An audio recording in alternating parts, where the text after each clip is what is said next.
I'm Lieutenant Commander Christine Hiroff from Greenwood, Nova Scotia. I'm a Public Affairs Officer at the Military Public Affairs team here in Ottawa. What we're going to go for is the more social content, so fairly polished product. The work of a public affairs officer is extremely varied, and I think that's one of the reasons why I like it so much.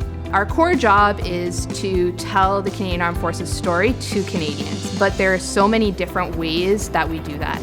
Sometimes I'm working with image techs, creating products that are going to go out on social media or go out to families. Sometimes it's working in an office. I've been deployed.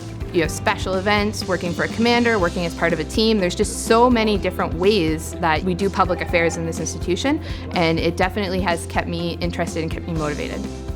More than ever, we live in a media-dominated world.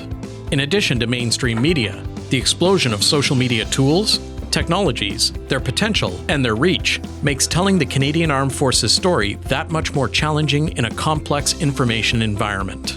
Information is everywhere now, right? We're constantly connected, we're constantly seeking new information, so public affairs has to keep up with that. We've moved to live streaming and video capabilities. We've moved onto social media platforms, and we're really looking for the best ways to tell those stories because there are so many amazing stories of Canadian Armed Forces members that we want to share with Canadians. Ultimately, a public affairs officer's most important responsibility is to protect the Armed Forces' most valuable equity, the trust of Canadians.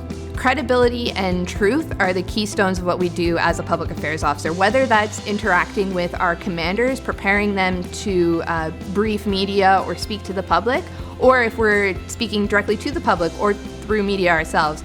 Everything we do has to meet the highest standards of credibility and truth, and that is our currency.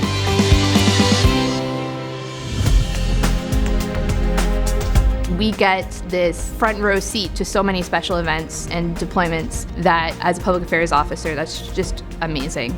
For deployment specifically, you really get to bring value to your commander through public affairs. You have a direct line, you're integrated into the command team, into the planning and the operations, and it's really a great opportunity to really work on that public affairs, that traditional communications, alongside the evolving social media, the evolving information sphere, and really bringing that value to your commander is phenomenal. The only concern is these shots. I'll get the combat officer to take a look, but I think we should be good. On completion of their military and occupational training, public affairs officers are posted to Army, Navy, or Air Force bases, or to a headquarters here in Canada.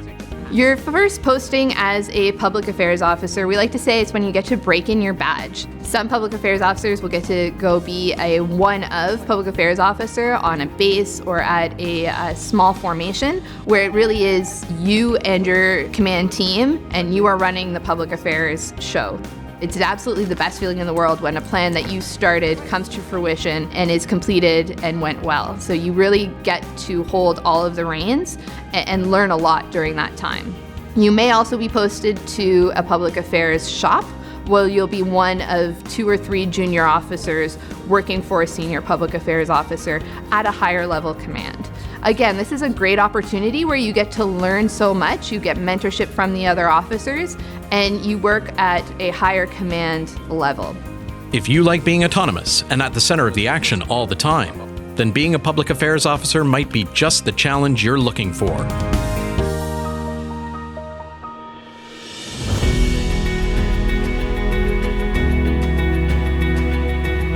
I just look back on these experiences and it's amazing the opportunities I've been given, the things I've been able to do, the work I've been able to do. It's been hard work, no doubt, but I love the work that I do and I think it's so important and so critical, and that information will just continue to become an important part of how we do our work in the Canadian Armed Forces.